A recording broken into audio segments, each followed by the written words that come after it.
Hello and welcome to the Rask Network.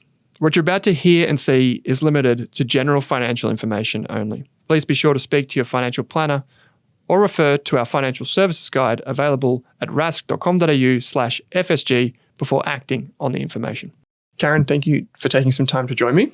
My pleasure, Owen. Thanks for having me. It's good to record in studio in Melbourne. You're over from Adelaide, the wonderful city.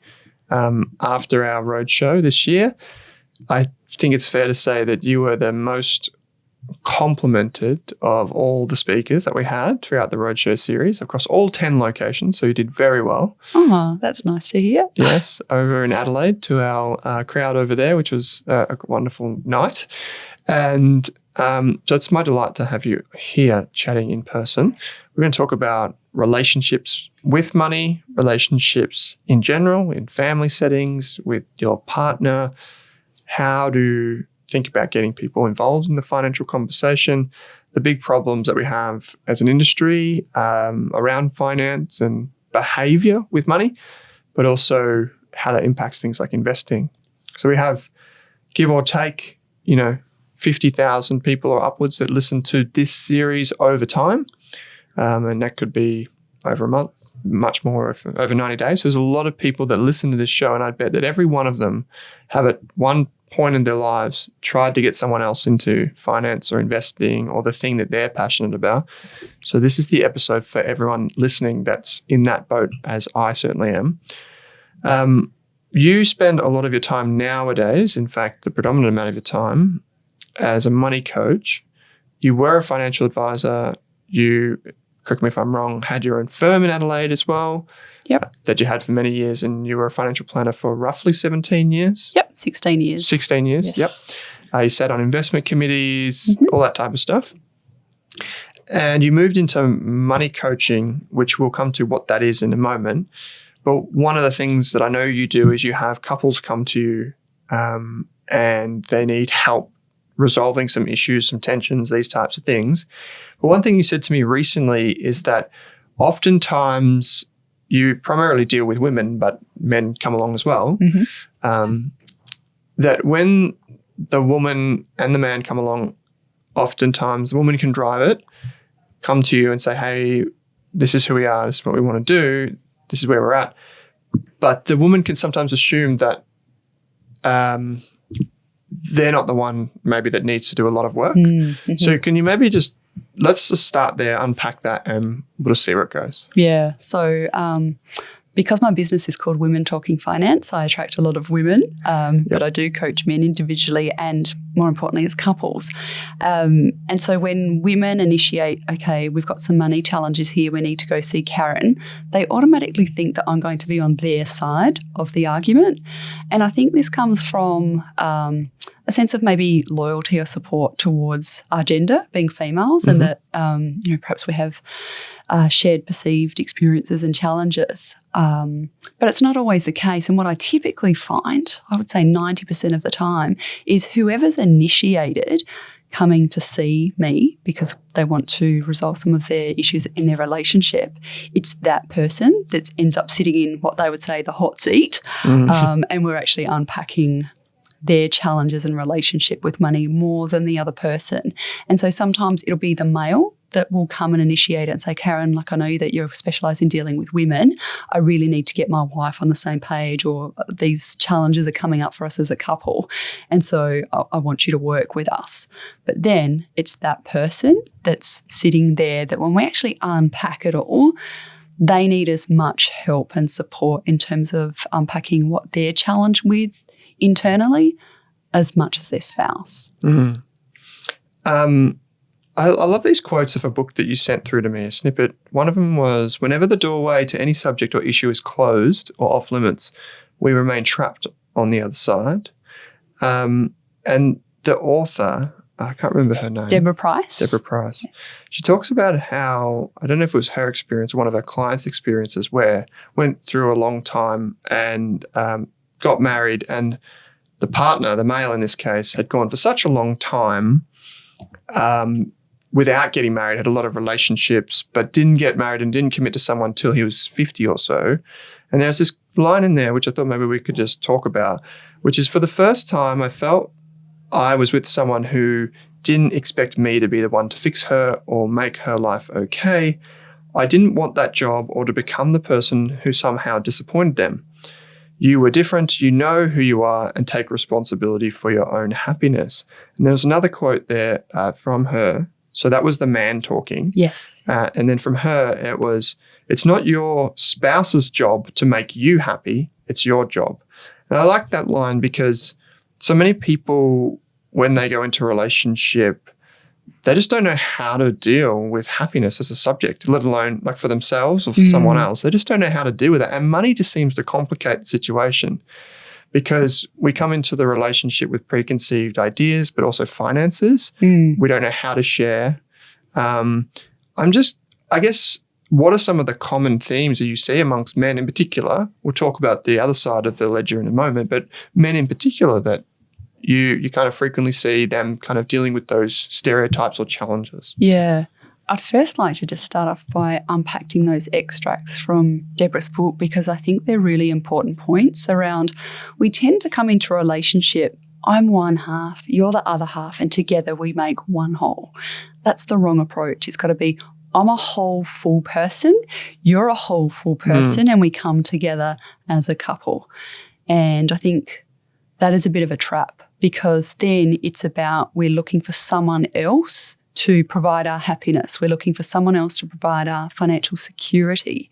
Those things have got to come from within and to be able to address that together as a couple rather than thinking all of your problems will be solved because this other person's going to fix it. It's a recipe for disaster. I've read a lot of psychology around this too and couples therapy type things.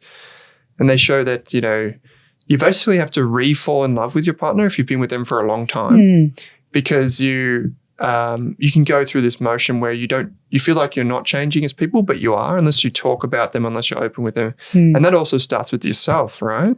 Absolutely. Yeah. So we're evolving humans and we go through this path and our whole purpose is to grow into the person that we were born to be. And I think it's a beautiful experience that you can actually share with your partner to help them flourish and grow. But it doesn't always work out that way. And sometimes it's like you're not growing. You're just kind of like you're not watered. There's no sunshine. You can't flourish at all. It's almost kind of like you're dying on the inside and then on the outside. And money is one of those biggest causes for contention between a couple and just not having that support or feeling financially that you can be financially safe with them. Is really important. And when you don't have that, I call that financial intimacy. When you don't have that safety, it impacts so many other areas of our life. And for guys, it also impacts financial intimacy. So if they're not feeling safe in one space, it blows out to other areas in their life as well. We were at the Ladies Finance Club event last night, and there was one statistic that came up that I think it was a third of women don't know what their partner earns. Which that just blew my mind. You said you weren't that surprised by that. No, I wasn't that surprised. I'd even go further I assumed the number was actually higher than that women don't know what their husbands or their spouses earn. Which is, for me, someone, I don't know, maybe I'm the anomaly here then, but I always just think that like if you're in a relationship, you have the opportunity for a multiplier effect. You have the ability to not just 1 + 1 = 2, but like maybe 1 + 1 = 3 or something like this. And if you have shared values and shared, to the most part, overlapping values perhaps, but then you have shared goals and you can still have your individual goals as well, for sure. But I always just thought that it's like an opportunity for people to really expand their horizons of what they're capable of. And I sometimes say in jest on our property podcast, because property is so unattainable on the east coast of Australia for many people. And the joke, and it's kind of said in jest, is that like it's a real issue for people, which is that the world is built for couples. The financial world is built for couples because in some senses you can't get the borrowing power to buy a property and these types of things. And we speak to a lot of people that have been divorced and these types of things. And so I feel like it's right that there would be people that are scared. But at the same time, if you can find harmony in your relationship financially, I feel like that's like a superpower. Oh, absolutely. Yeah, just to be able to do that and work together as a team I think that's the thing. It's some people, I think, are in a relationship and it's kind of like I live with the leader of the opposition. It's kind of like they're just wanting a fight or argument. They're not supportive. But if you can work together and be aligned, so it's aligning your values, aligning your money together, what you can achieve is endless. What is the process that you go through as a money coach? I know you do with singles as well as couples, but what is that broad process you go through and how does it differ to, say, a financial advisor? Yeah, so as a financial advisor, I was looking and focused on the external side of managing money. So we'd look at cash flow, we'd look at goals, we'd look at investing, superannuation, insurance. So those are all things external to us. As a behavioural money coach, I'm more focused on our relationship with money because we all have a relationship, just like we've got relationships with our family, friends, co-workers, our spouse, we also have a relationship with money. And that relationship is one of the most important relationships that we'll ever have. And sadly, people don't really understand what their own is. And until you can actually dive in and look at how you relate to money, it's very difficult to have those conversations and be aligned with your spouse on that. It's a bit of a self-awareness that you need to go through. So as a money coach, when I work with couples, that is the very first step. It's like we deal with each other separately, individually, and look at what's money like for you? What was it like for you growing up? What experiences did you have around money that have impacted the way that you are today? And for a lot of people, they haven't even thought about that for themselves. So they're so focused on what the other person isn't or is doing that's causing them distress. It's like, well, actually, let's shine a light and have a look at your own habits and behaviours when it comes to money. So that's the first starting point. They'll work on their own and explore their own money story. What's their narrative around money? What are those things that they believe? Unpacking their limited beliefs around money, because we all have them. What are our fears? Really just getting to know ourselves first from that financial sense. It's interesting. Something you said last night, which I hadn't thought about before. You've heard that saying, like, is it show me the boy at 7, I'll give you the man at whatever age. But something you said last night is I think it was our values, or maybe it's like our money story is shaped when we're so young. Yes. Yeah. Between the ages of 2 and 12, there's lots of scientific research and psychology research to show that the way that we are with money was formed between the ages of 2 and 12. And what happens there is that as a child, we rely on other people. Like, we're very dependent. We can't go out and earn our own money. We can't make our own financial choices.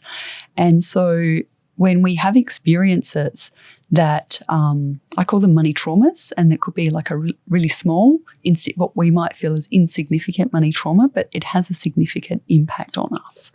And what our brain wants to do is it wants to keep us safe, and it's kind of like, how do I survive in this hostile environment?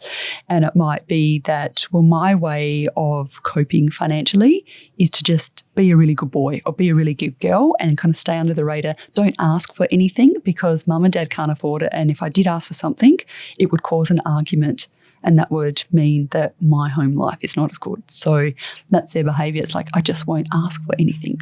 Or another one might be that money's really tight, and if I want something, I need to go out and earn it myself. So you'll see these little kids earning jobs and being able to save their own money and earn their own money, so they've got their own independence. So all of these patterns and behaviours that you have today were formed very early on. As children, we're very clever at finding strategies and coping mechanisms for surviving in the harsh environment that we have. I remember the words that people use, the feelings or emotions people have towards money that you mentioned last night.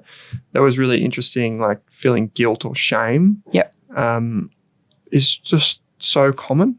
It is extremely common. So when I'm in a room and I ask people, what do you think are the main most common emotions when it comes to money? Someone will always say fear, anxiety, stress. So that's the first one. And then someone will say shame or guilt. And some ask her, is that more of a female thing, that shame and guilt? It's like, no, men have it too.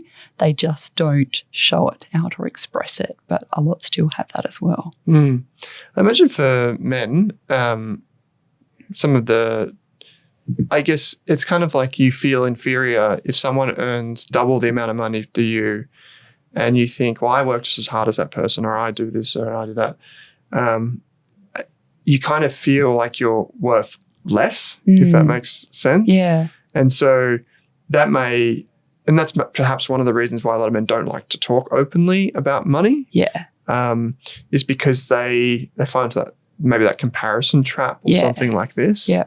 And if I can unpack that for a minute, because where that comes from is, again, our childhood. And sadly, if you think of a little 8-year-old, 10-year-old kid and you're at school, and sadly, we kind of think with our very immature childlike brain, if I don't have as much as the other kids around me, I'm not wearing the cool sneaks, or I don't have the Nintendo, I don't have enough, so I'm not enough. And we create these beliefs about, if I don't have enough, if I don't make enough, if I'm not good enough, I'm just not enough. And that gets created really early on and just continues to play out. And what we tend to find is we do have that belief. We will just keep bumping up and being shown things in our life that prove us right. Yeah, you get that confirmation bias and you just let everything come to the surface. That kind of reinforces. Yep, it's like that self-fulfilling prophecy.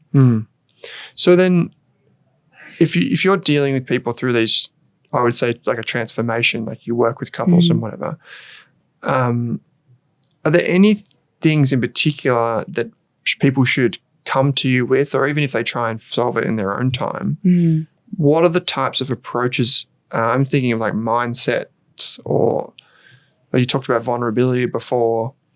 Like, how do people make that first step? Like, how do they prepare for that? Firstly, I'd like to say that too many couples leave it too late. Like, it just goes on year after year, and you just have these conversations or discussions, let's be frank, arguments around money that are just circular. They go around and around and nothing ever gets resolved. And sadly, too many couples will just do that year after year after year, and they leave it too late. So the earlier you can come and just think, we need some help with this. We're going around nowhere. We're spinning our wheels. Sometimes our partner can tell us something, and then someone else will say the exact same thing, and we'll actually hear it. It'll land for us. And that's just the way it is sometimes. So I think that's really important to actually acknowledge, hey, we need some support around this. Doing it ourselves isn't going to work. Or if you can use a framework and try that, and some will be able to do it themselves. They just don't know where to start or how to do it.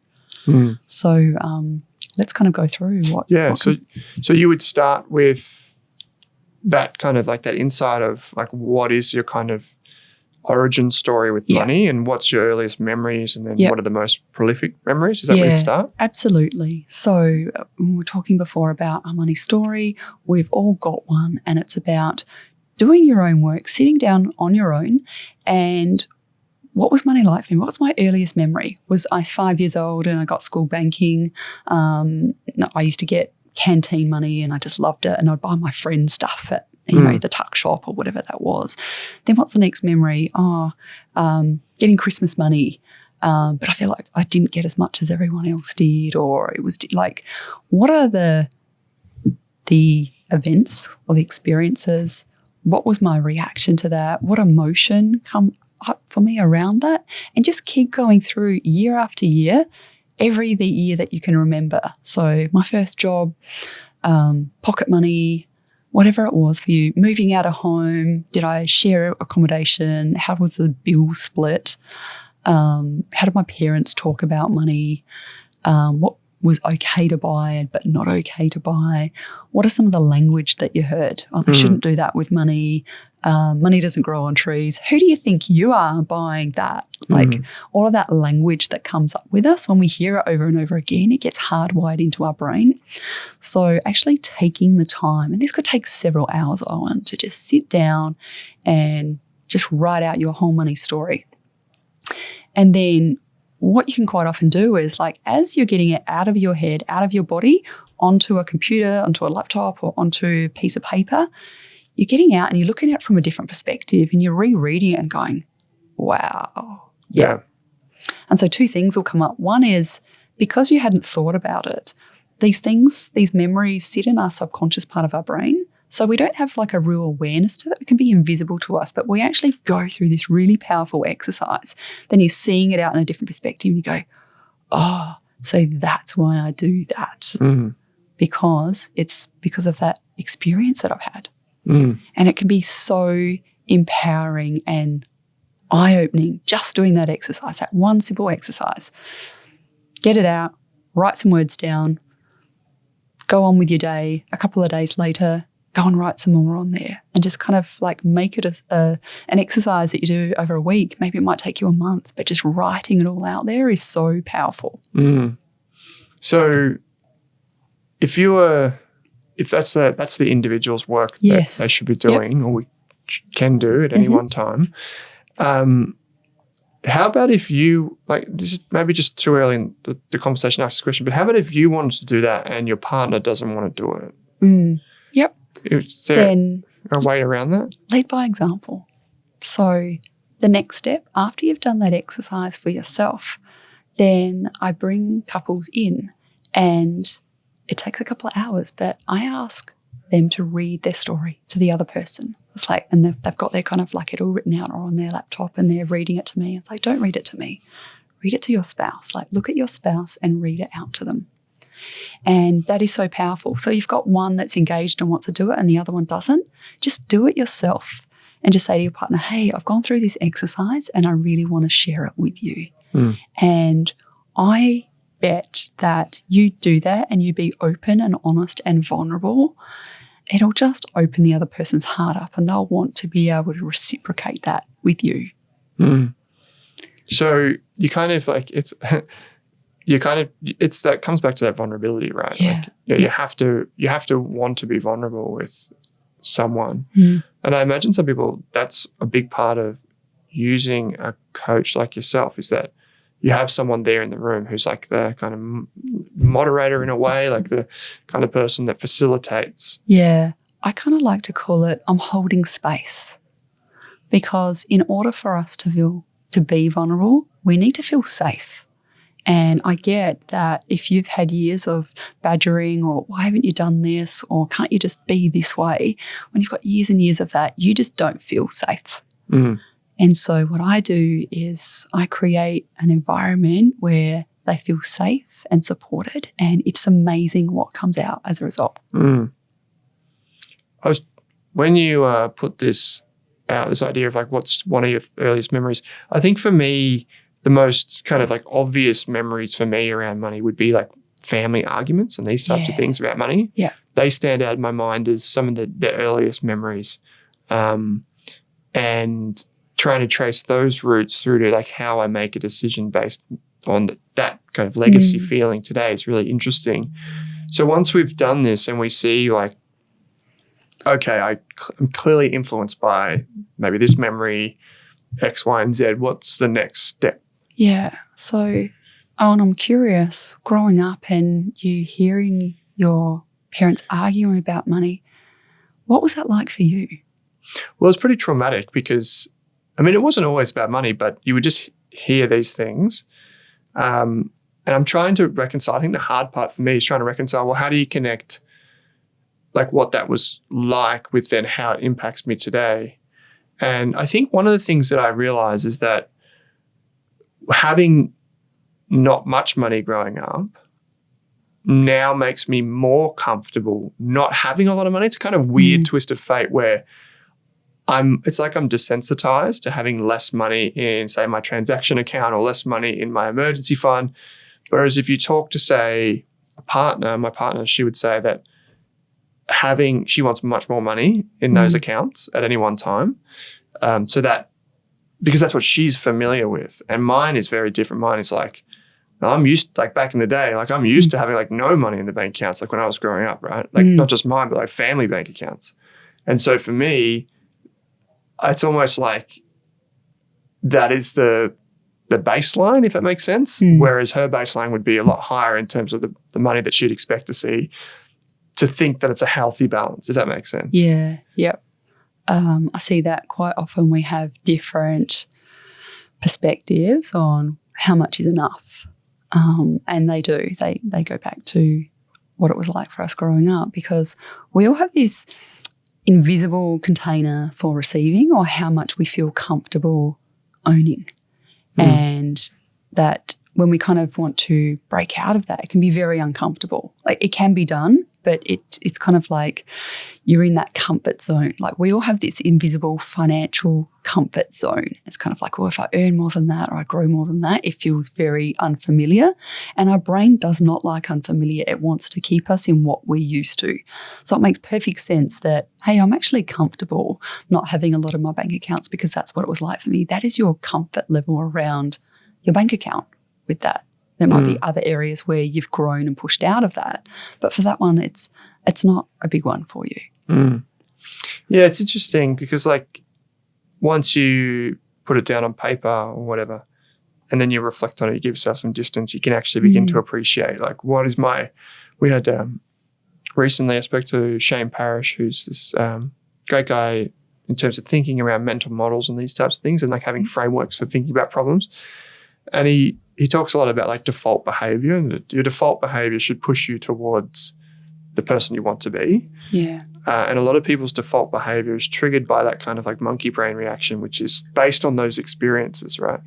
Which is why a lot of this podcast over the years is focused on people's stories, like in their journey to get to where they are, because I feel like that, while it may not seem as evident in that when you're listening to these stories, you hear people talk about their journey and you can kind of find familiar patterns, and you can see that, like, if people had this experience as in their childhood, they often replicate or embody that kind of thing. It could be an emotion, it could be a belief system, it could be a philosophy towards the way the world works.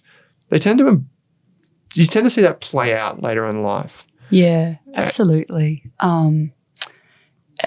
There's Joseph Campbell, who's written the book, The Hero's Journey.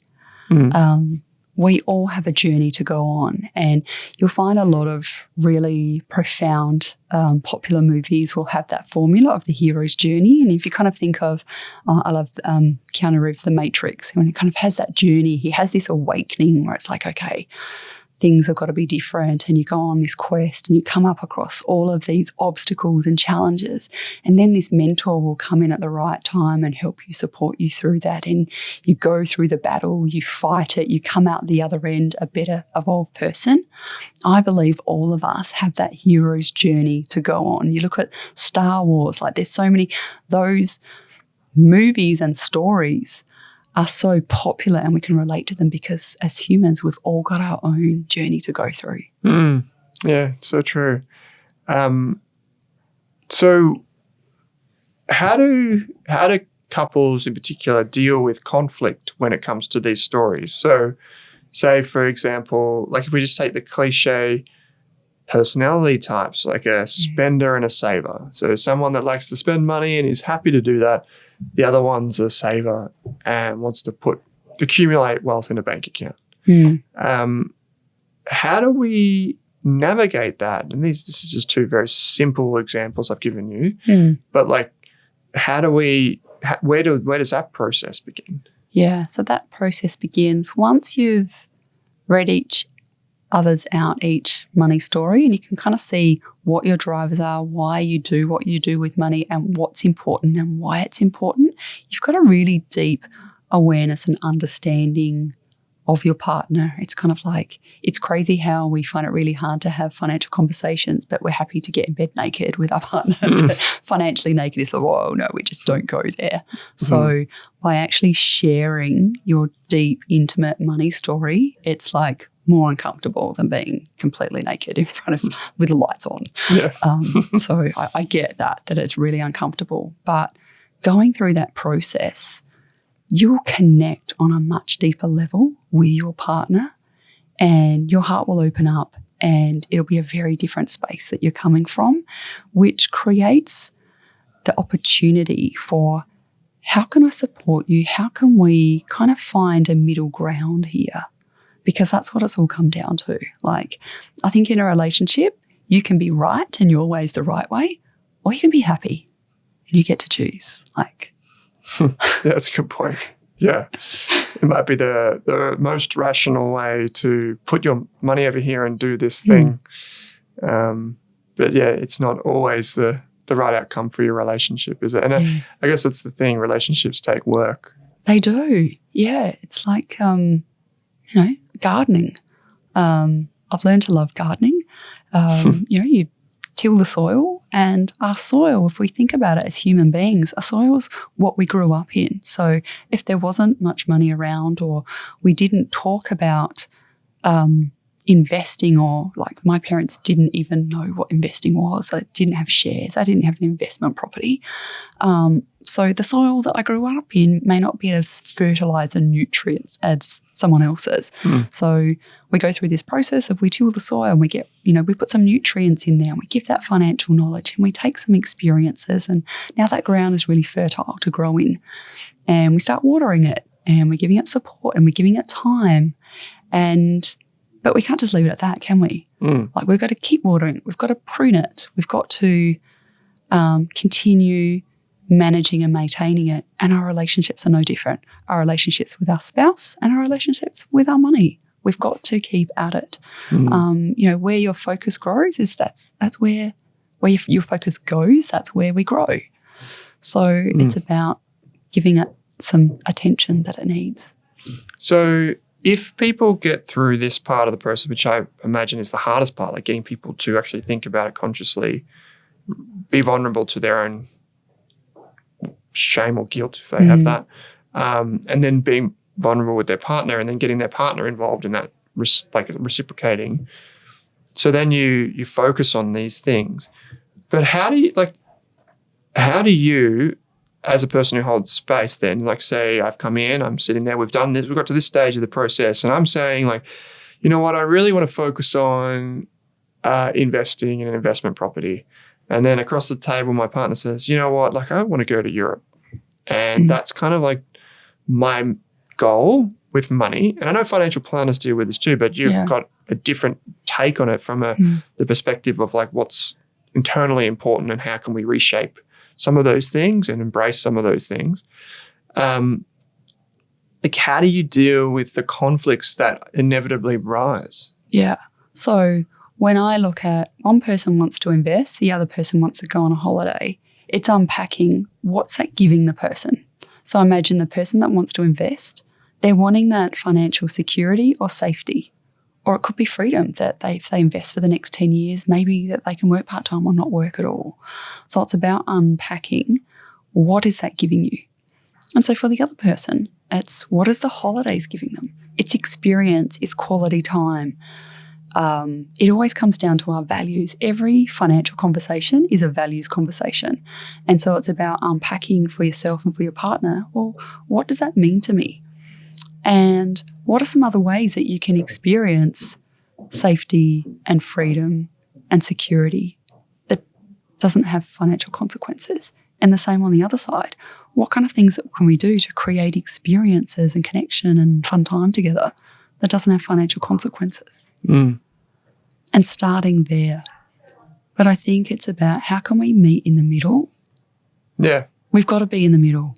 Here's an interesting thing that maybe ties in at this point, which is what we seem to be seeing in some of the data is that millennial people in particular have kind of bucked the trend a little bit in terms of how they think about sharing money, in that a lot of them are quite happy to have their own little parcel of money and then share some of the money as a couple. I don't know if it's like the whole independence kind of rise of, like, the independent person being stronger as an independent person. I don't know what it is. But one of the things is, like we talked about at the top of the show, which is like not knowing what your partner earns. Yeah. And I don't know specifically, but I have like a pretty good idea of what exactly goes into my partner's, like through my partner's salary and vice versa, definitely. But like a lot of us have probably done things where for example, we've made an investment where we might not have told our partner. We've bought something that we haven't told our partner. And that kind of creates this cycle of, like, if I did that, for example, I made an investment.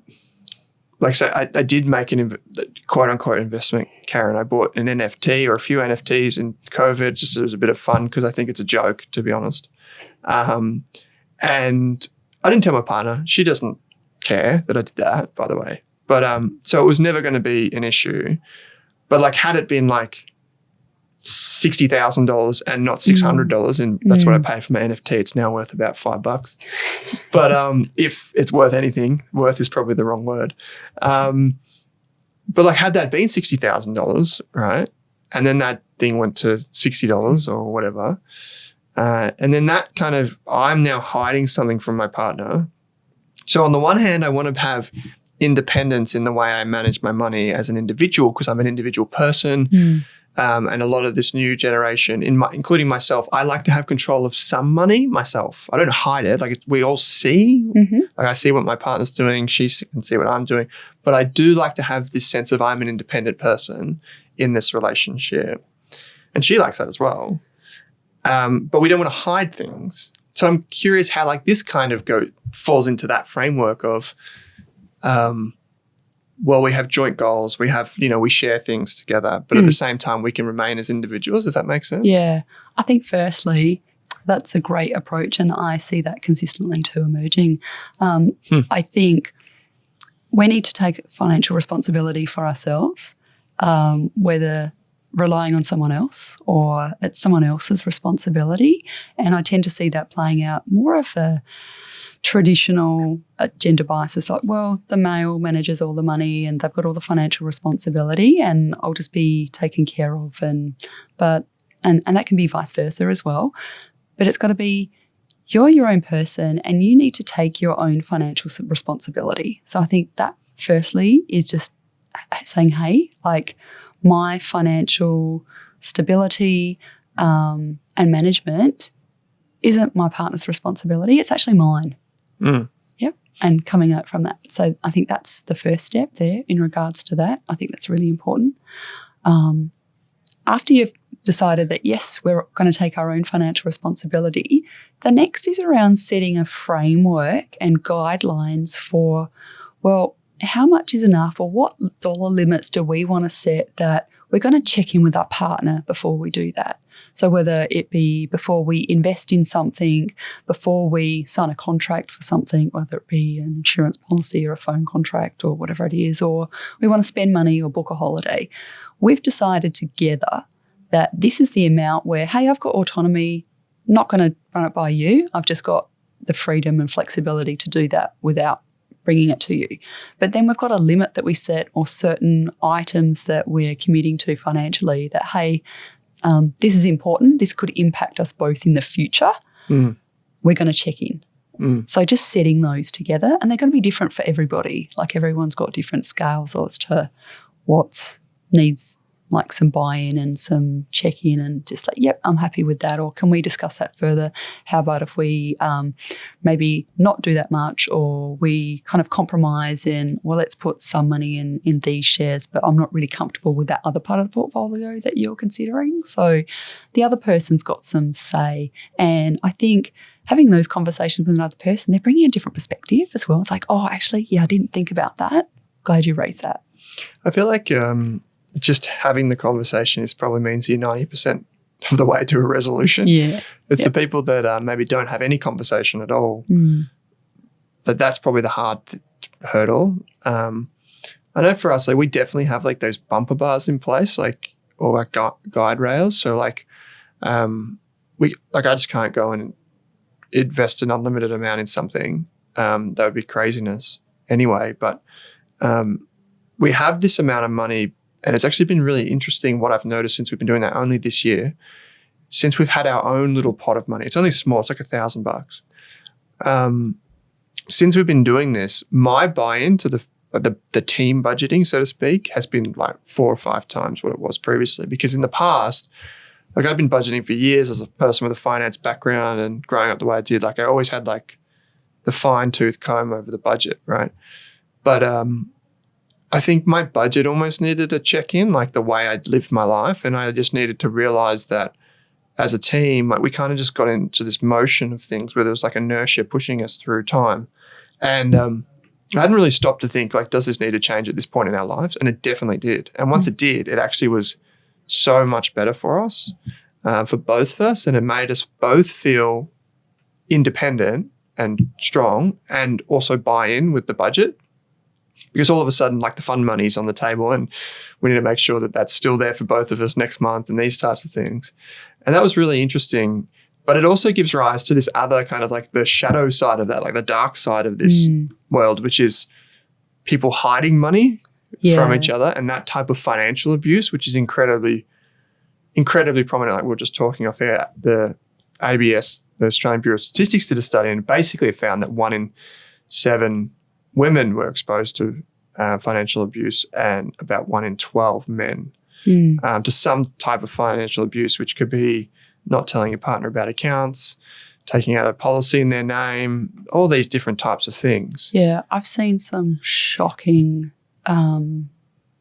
experiences that people are living with financially around that financial control, being given an allowance that is just not enough to live on, just having no control at all and feeling very powerless when it comes to money. I can imagine that form of control is very, very common. Particularly, I often see this attitude a lot as well, which is, so like I was talking about like the balance here of like the way we deal with our budget is, and our money is kind of like it's team money. We've lived together for forever. We've been together for forever. But a lot of new couples I see, they're much more inclined, and we heard this last night when we heard from like the family lawyers, that a lot of new couples, when they come together, they come together with different assets, different liabilities, mixed families, all different types of things, and they want to protect what's theirs. And so it's not the team first mentality. Sometimes it's the me first mentality, which is in many instances probably fair enough. In my opinion. And sometimes we've gone through experiences where we've lost money or we've had bad experiences from a previous partner and we've been really burnt. And so this time round, we're going to do it differently and we're going to put safety mechanisms in place so I can see how people get there. And I think when you bump up against something, it's like, what? They want me to sign like a prenup or whatever that is. You've got to first, because we tend to internalize it as like, well, what do they think about me? Do they not trust me? Or we bring it back to ourselves. But it's about thinking about what's their motivation. Like, it's not about you, it's about them and what they're dealing with. And to have some empathy and compassion, it's like, hey, that's nothing to do with me, who I am as a person, how much they value or love me. It's them protecting themselves from things that they've experienced before that they just don't want to go through again. That learning about the binding financial agreements, or quote unquote prenups, last night was actually really interesting. And I think for a lot of people, particularly a lot of people that listen to this show, they have assets, right? They have invested, they've got probably properties or shares or superannuation. Maybe they've got kids by themselves or whatever. Protection is really important. And it's fair enough. Yeah. And that's a really tough conversation to have with someone that you're falling in love with, it can be really, really tough to be like, we need to put the brakes on just for one moment while we just talk about this thing that I need to protect myself. And then it does feel like if you come into it with the assets and you ask for this, it's almost like the other person feels like, well, he's come in and I now feel like I've got less. Yeah. Much less. And now it's going to be that way forever, kind of thing. Yeah. Yeah. I've heard people talk about that, and we don't need to get into the legalities of binding financial agreements, but people can approach that in a way where it's done in such a way where it's for now but not forever. Yeah. And it's about coming to some understanding about that, your motivation and driving for why this is important for you to have. And I see the flip side too. Oh, and I see people that have got a lot of financial assets behind them. They've worked hard, they've built money, and they just want someone to spend their life with and enjoy it. It's like, hey, I've worked really hard and I've invested and I've done really well financially, but there's no point having all this money by myself. Like, I'm not enjoying it. I want someone to share it with. And so then the other partner comes in and they've kind of got like, well, no, it's their money. Like, I shouldn't be taking it. And they've got a lot of real guilt and shame around it. It's like, no, I'm not equal. And what am I contributing? And it's about, we've always got to go back to what's the intention of the other person? It's not about us. And again, it comes back to that compromise. Well, what can we do that's going to be comfortable for both of us, where we can meet in the middle? Mm. Before we move on from couples, because I do want to ask you about kids or parents in a moment. Mm-hmm. What are some of the stereotypical beliefs, or maybe not even beliefs, but just the stereotypes that you see men and women display when they come to you? Mm. So one of the typical ones is I earn the money, so I make all the decisions. Yeah. See that one a lot.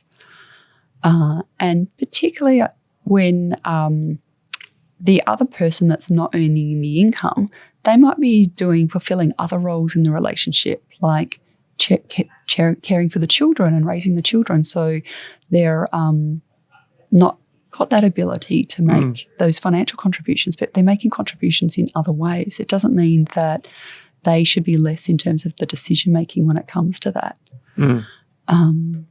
I think that's one of the main ones that I see.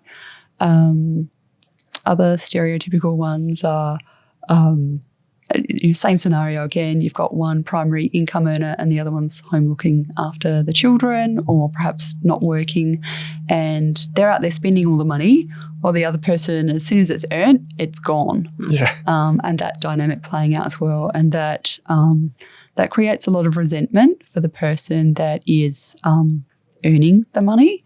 And quite often the reason that the other spouse is spending the money because their emotional needs aren't being fulfilled, because the other person's not there, they're not getting that quality time. So, hey, what am I going to do? I'm just going to go out and spend some money to feel better. So those financial decisions always come down to emotional needs not being met. I can imagine that you see that a lot. Yeah. And what I am seeing a little bit more, which I think is really encouraging, is around that the person staying home to raise the children now isn't always the female. So sometimes it's the father staying home. And I kind of always feel like society needs to change in regards to those gender roles that we have, because I can't imagine what it would be like for a father that wants to stay home and bond with his child, but from a financial point of view, someone needs to go and earn the money, and it makes sense for him to go and earn more money because he can earn more than perhaps the female can, or it could be vice versa. And it's like they miss out on so much, and there's just got to be a better way to do it.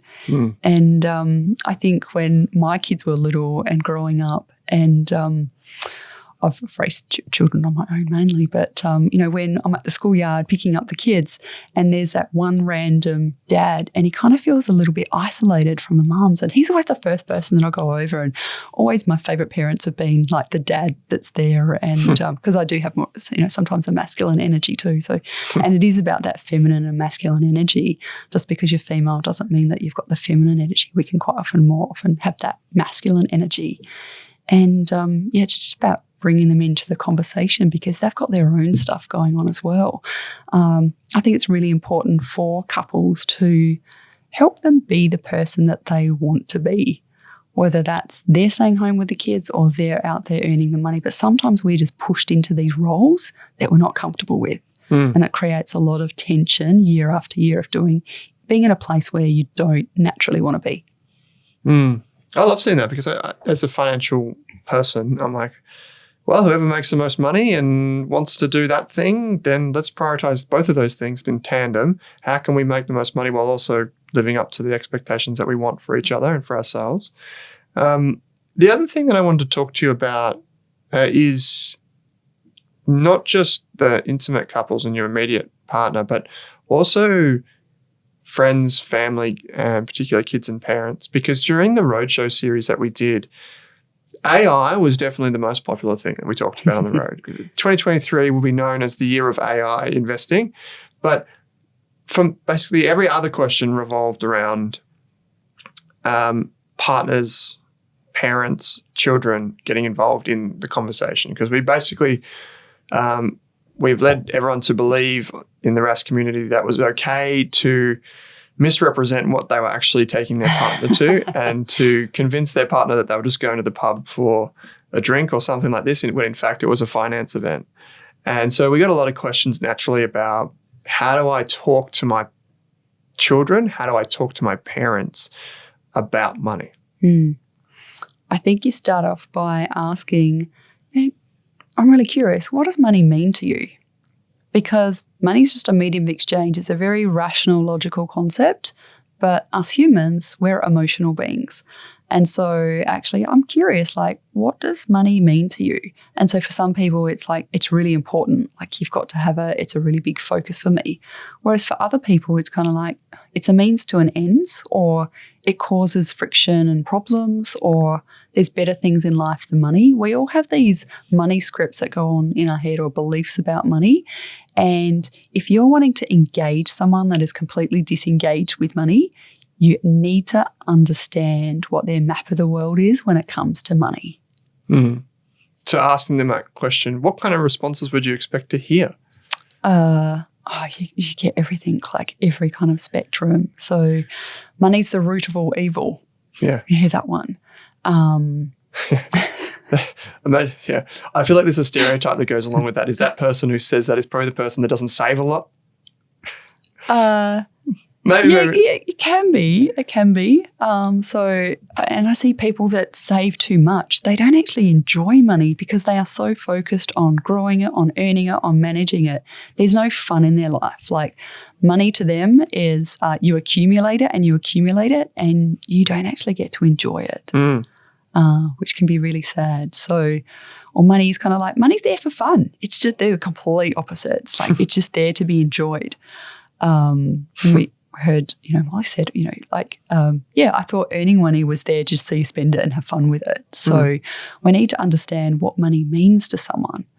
Because if you're kind of coming in from a rational, logical, saying, hey, you need to be investing money, or you need to be putting away for your super, and that is completely disaligned from their beliefs about money, they're just going to dig their heels in the sand, and you're not going to get any traction at all.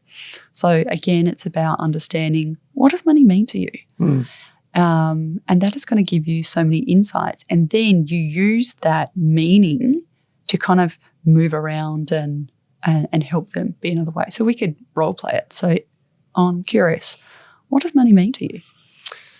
Well, now that you asked me and I've been put on the spot, I love the most concrete word that I could think of when it comes to money is, what money gives to me is control. So control, and Morgan Housel has this wonderful line, like, control over how you spend your time, where you spend your time, and who you spend it with. And I think that for me is what money means to me, is like money means the ability to control those factors. And so more of it means more control up to a certain point, and then it probably doesn't mean as much after, like it loses its utility. Yeah. I look at language. So you and I have a very similar meaning around money, but I would never use the word control. The word control, it goes through my body and it makes me feel sick. Right. It works for you. For me, money gives me choices. See how that word and that language is very different? And so you and I, like, how you describe control was the same for me. It's kind of like, I can do what I want, I can achieve these things. But for me, it just gives me choices and flexibility. I don't need control. I don't. So it's about, so when we're having conversations and we're wanting someone to be engaged, be really mindful of the language. You would know the language that your partner uses around money, so try and put it into their words so they can relate to it. I think it's really helpful. Yeah, that makes a lot of sense. And it is the same thing. I often think about that in terms of controls are it seems like the word itself is very, not dominating, but it's a very, it's more forceful than choice. And so I often actually think about that. It does give you choices. And that one of the things that I kind of have grappled with that idea of like what money means and why it makes sense to have some of it is because the idea of you can't control everything is probably the issue that I have. But I think what having money means is it gives you a degree of control, which I find the appealing thing. So if, for example, money won't solve health issues. Money won't solve me aging. Money won't solve relationships, but it might help me to invest in relationships. And so I think the limits of control, there are definitely some. Yeah. And look, our brain, we're hardwired that we're constantly looking out for threats and danger. Like we've got this really instinctive, primitive part of our brain that is constantly looking out for threats and dangers. And so as a consequence, our brain does not like uncertainty because uncertainty means danger. So it makes sense that people just want to have that certainty. So as you said, sometimes things are outside our financial control. So we might lose our job. The share market might go down. The superannuation rules might change. All of those things are outside of our control. What we can control is how we respond to that. And so it's about, I can control that I've got a safety net in place. So even if the worst possible thing happened financially, I know that I can cope with it. And that's what our brain needs. It's like, what's my coping, my financial resilience around this? And that's how we overcome that. How do we deal with these unknowns? Because we can't control them. But what we can control is, hey, I've got that resilience, or I can trust myself, or I can trust my partner that whatever comes up, we can handle it. And that makes such a difference. Absolutely. So I've got a couple more questions here. I guess it's like, how do people maintain a healthy relationship with money, both with themselves and with their people in their lives? So many people who have read the Barefoot Investor book, for example, will be familiar with date nights. He's not the only one that said that, of course, but people are familiar that you can turn something that seems like a tedious or laborious task of like reviewing your financials into something that, can be fun. It can be something you look forward to. So do you have any strategies on, say, like when you've just had this couple, they've come in, or it's single, they've come in, they've gone through this transformation, you're like feeling really proud of the work that you've helped them to do, and you're thinking, I'm about to release this person back out into the wild, and I just want to make sure they're going to be okay. So what kind of tools do you typically leave your clients with when you go out? Like, I know it's going to be case by case in a sense, but like some of the methods or tools that you give to them as ideas to maintain this healthy relationship. Yeah, great question. So what I hear like consistently, if people actually put in the work, so we have a process that we use, and if you follow that process and go all in on that, I know by the end of it, you are going to feel very different about money. It's kind of like, I hear, Karen, I don't know what you did to me, but I'm a new person. Like, look at my spreadsheet. Like, they've created their own. I can't believe I'm now doing this because something inside them has shifted. Those negative beliefs that they had about themselves or about money have shifted and gone. And they're just running on their own. Like, they're just like, Karen, you'll be so proud of me. Like, look at what I've done. I've gone and started investing, or I've looked at my super, or I've updated, or I'm starting to make contributions in there. Look at me tracking my money every week. Like, this is just amazing. So they tend to naturally, after going through that process, do it themselves. But just like we go and get our car serviced every 6 months or 12 months, or we go to the dentist and we do those things, we need to be able to put some maintenance mechanisms in for our money as well. And so some people are going to feel like, well, I want to do that monthly to because it creates 66 days to change a habit. So we tend to work with couples over 90 days. So we've kind of started to embed some of those changes, and they're seeing the outcomes before we finish working together, and I let them out in the wild. But it's about making agreements. It's okay, we're going to check in every month together, or it might just be quarterly, or whatever that time frame suits for you. And it's just put in the calendar and you just do that and you commit to doing that because you've agreed to do that. So at the end of working together, they make an agreement to each other. It's kind of like a marriage contract renewed again. It's like, okay, when this comes up, because things come up, so we can all fall off the wagon. So there's some psychologists that did a study, Prashaka and DiClemente, and they came up with a framework for the stages of change. And so we've got the stages of change where you don't even see there's a problem. And so typically one person is kind of like, yeah, I'm just oblivious to that. And then they move into that kind of, we can identify there's a problem here and we need to do something about it. And then they move into action phase where it's like, okay, we're going to have those money conversations. We're going to do those exercises around the money stories. We might do it on our own. We might go and see someone. And then we're starting to take small but significant steps to change some of those patterns or behaviours that aren't working for us. And then we continue on that, and then we relapse. And it goes through. So this framework was actually, the research was developed in terms of each stage of the framework because they'd studied thousands of people that went through the process of quitting smoking. So it was like, how do we change that habit and behaviour? And that last one is the relapse. So when I work with couples, we kind of come up with an agreement when one of us or both of us relapse, what are the steps that we go back and follow again?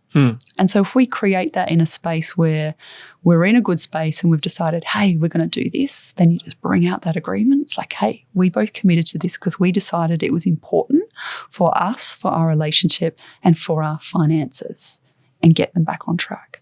That's cool. So you have a plan for when things go wrong, probably inevitable for some folks, so they might miss some things or whatever. Yeah. It's kind of like, all right, I just, we're all human. We all make mistakes. So how do I just dust myself off and get back on track again? I like that preemptive movement. That's what we see with a lot of financial planning, right? Is the plan is actually there for when things do go off plan, they bring you back on and they course correct you. So obviously communication is key, Karen. So you have people that need to think about, how do I communicate? And then if someone is maybe demonstrating something that's like not necessarily sitting well with me, how do we go through that process? Like, how do we identify that and communicate that with someone? Yeah, so I'd like to share a framework that you can use for having a conversation, and I think it's a really helpful one to have. It's kind of like getting to the microscopic truth of what's happening for you and how it's impacting you and how you want to communicate that. And I learned this model working with a relationship therapist many years ago with my husband and I, and it just blew my mind. It's like, wow, I've never been taught how to actually have a conversation where you can actually create change. Let's walk through it now. So there's 4 steps to it basically. So the first step is the observation. So it's something that you've noticed as a pattern or behaviour that you want to change. You don't say you want to change it. It's like, hey, I've observed that recently instead of you putting in your share of the money towards our savings, it's not going in there, and you seem to be buying some extra clothes or things for the house. I've just observed that lately, and just stop there. And then the second step is your feelings around that. And so how that makes me feel when I see that you're not contributing as much that we agreed to, and that these things popping in the house where I'm sacrificing and not having things that I want, it makes me feel resentful, or it makes me feel less worthy, or it makes me feel. So actually express your feelings around that. It's not about putting it onto them. It's, how is this internally impacting me? And for some of us, we've never had to language our feelings before. So there's a great little tool that you can use. You can go onto Google and type in emotions wheel, and you'll come up with this visual, and it'll be like this rainbow of all of the different emotions that we have. Because I kind of feel like emotions weren't invented till the 90s. Like I was born in the 70s, and we don't talk about emotions. And if you're crying, you're upset, go to your room. Oh, we don't want to see them, keep them to yourself. So for a lot of us, particularly men, expressing or actually getting in touch with our emotions is a really challenging thing. So going on and doing a Google search of an emotion wheel and actually having a look, and when you're thinking about this behaviour that's not sitting right with you or that you'd like to change, how is that actually making me feel? So that's number 2. Mm-hmm. The third one is needs. So I need to see money going into our bank account so I feel like we're getting ahead. So that is my need from this situation. Mm-hmm. And then you end with a request. Can I ask you to continue to put money into that account? Or if you're wanting to buy something, can we have a conversation around it first? So I'm not surprised when I go there and I see that the money's gone. So my request of you is that you ask before you do that, or you just check in with me, or that you stop doing that and go back to putting the money in for a period of time and we can reassess. That is my request of you. So it's about the observation, what you've noticed, how it makes you feel, what you actually need from the situation, and then a request. And can you see how none of that is really about the person? It's just about how it's impacting me. And then invite your spouse to, okay, now I want you to go through the same process. What have you observed about me that's concerning? How does that make you feel? What do you need from me? And what would you like to ask of me? And reciprocating that. I like it. It's a great framework.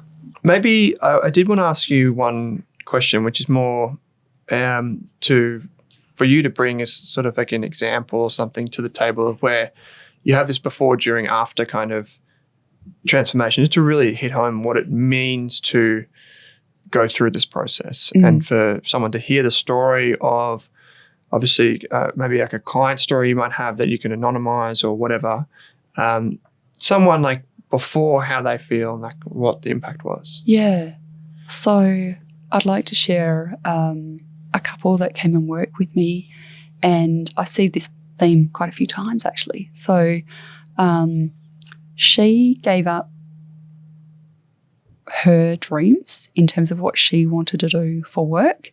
So she worked a corporate job and worked really hard so this other person could start their own business, because they were really passionate about the fitness industry and they wanted to be personal training and kind of create a business in there.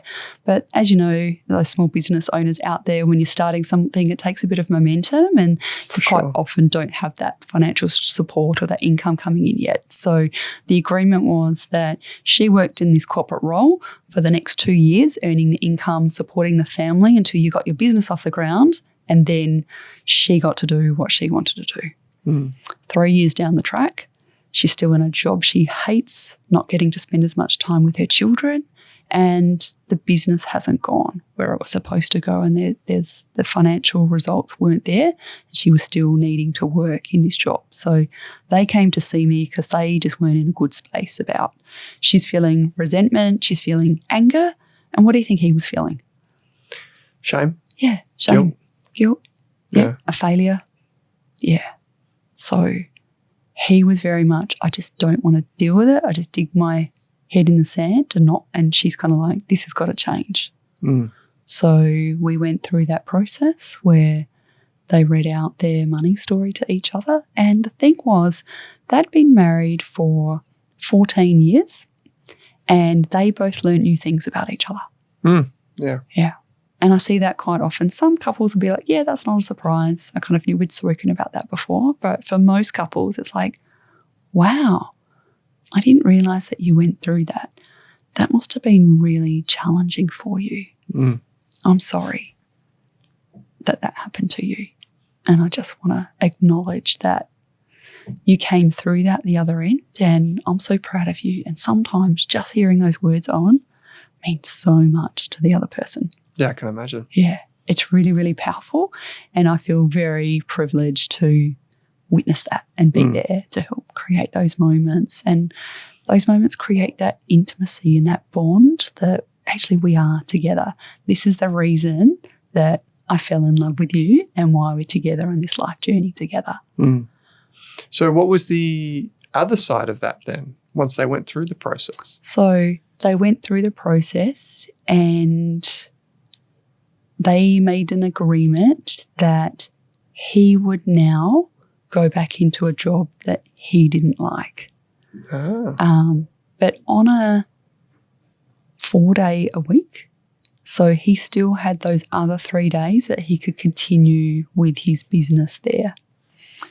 And that allowed her to quit her job and focus on what she wanted to do.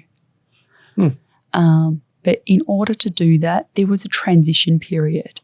So the other dynamic that was playing out, so for her that was earning all the income, because she was so frustrated and didn't like the job, she was just buying money. So she would go, Karen, it's not if I shop at Chanel or Gucci or I don't have those kind of handbags, but I tell you what, Kmart and Target and Big W, you go there, you hit that store enough and you come out with a shopping trolley with a couple of $100, like it all adds up. Yeah. So for her, it was about understanding those patterns for her and those emotional needs that weren't being met because she was frustrated and saying, hey, we're just going to stop that because there's light at the end of the tunnel. So basically we went through a transition. For the next 6 months, she was going to continue in that job, but there was an end and that makes it so much more palatable. And during that 6 months, they were able to create enough of a financial buffer that allowed her to stop, but they still had enough for the expenses and then for him to do that other job that wasn't earning as much. Like he didn't earn as much as her, but it gave them that financial breathing room to be able to both do some of the things that they wanted to do. Yeah. So that's so I think people would just coming into that scenario that you gave, and they're probably like, Karen's going to tell us a story where there's like this problem, and then there's the hero story, and then there's a fairy tale on the other end, like Captain America saves the day kind of thing. Like it's like a Disney film or something like that. But the reality is that there's a transition period. It is hard, and you do have to work through some of those things if you keep, if you've dug yourself down that far, and you do need to kind of claw your way back out. But I think the thing that as I've gotten older and a lot of people get older, I think one of the things that you realize is that like some of the hardest things that you do in life are the things that are the most rewarding. And in fact, I'd say that's true of most things we do. It's the things that are hard and the things you work for are the things that you really value. Yeah, I completely agree. And we have these blocks. It's kind of like where we can't move forward. We're blocked. And I always say, whatever's in the way is the way. And like you commented before, Owen, like going through that process of writing out your story and sharing it, that is pretty yucky stuff when there's a lot to unpack and go through, and there's things that you've forgotten and don't want to bring up for a reason. But that is the way forward, and coming through that the other end is so rewarding and powerful. It is. So people can get in contact with you, Women Talking Finance. There is actually a quiz on the website as well that people can take. And we haven't spoken about the quiz, but this is another strategy that I bring in for couples to work on as well. So there's 8 different money types. And the thing is that there's these 8 different money types that have different personality traits and characteristics. And to actually go online and take the quiz, find out what your money types are, but then get your partner to do it as well and find out what their money types are. And what these are is you can have a look at them and they shine a light on your strengths and your challenges.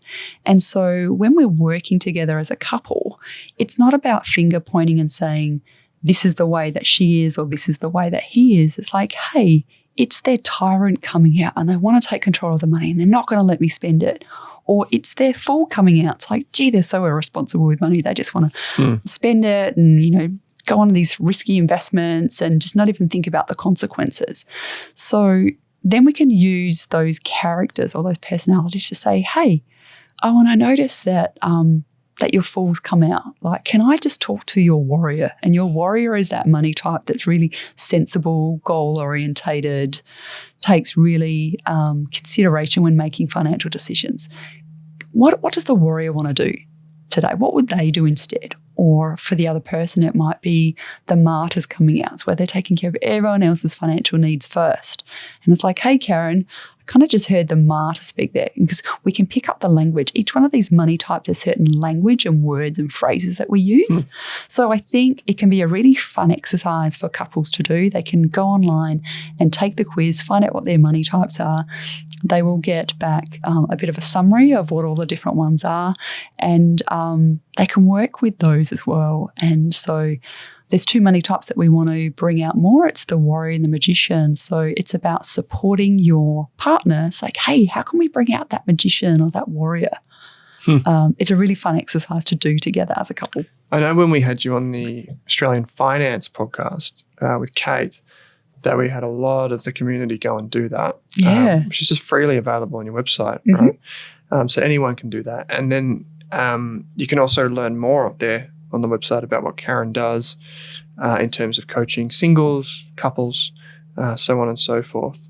And I'd highly encourage anyone listening to this that's thinking, there's been tension this year, or there's been something that I want to improve in my relationship. And for anyone that's out there that's listening that wants to do something along the lines of getting their partner involved in this conversation and supercharging yourself towards a long-term, a better outcome for both of you, or even indeed just yourself, reach out to Karen, extremely well credentialed, to the point now where you train other people to do this as well. Yes, yeah. I think we were talking at the start of the episode about, financial services. I think if more people, financial advisors and people in financial services industry can actually see this is really important work, and that's why I'm really passionate about having mortgage brokers, accountants, financial advisors actually looking at what are the emotional sides of money, because we tend not to focus on that. We focus on the numbers and the spreadsheets,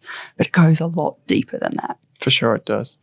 And if you are a financial advisor or a mortgage broker or something like that, you're in the industry and you want to reach out to Karen, that would actually be a really good connection, because that might actually work both ways really well.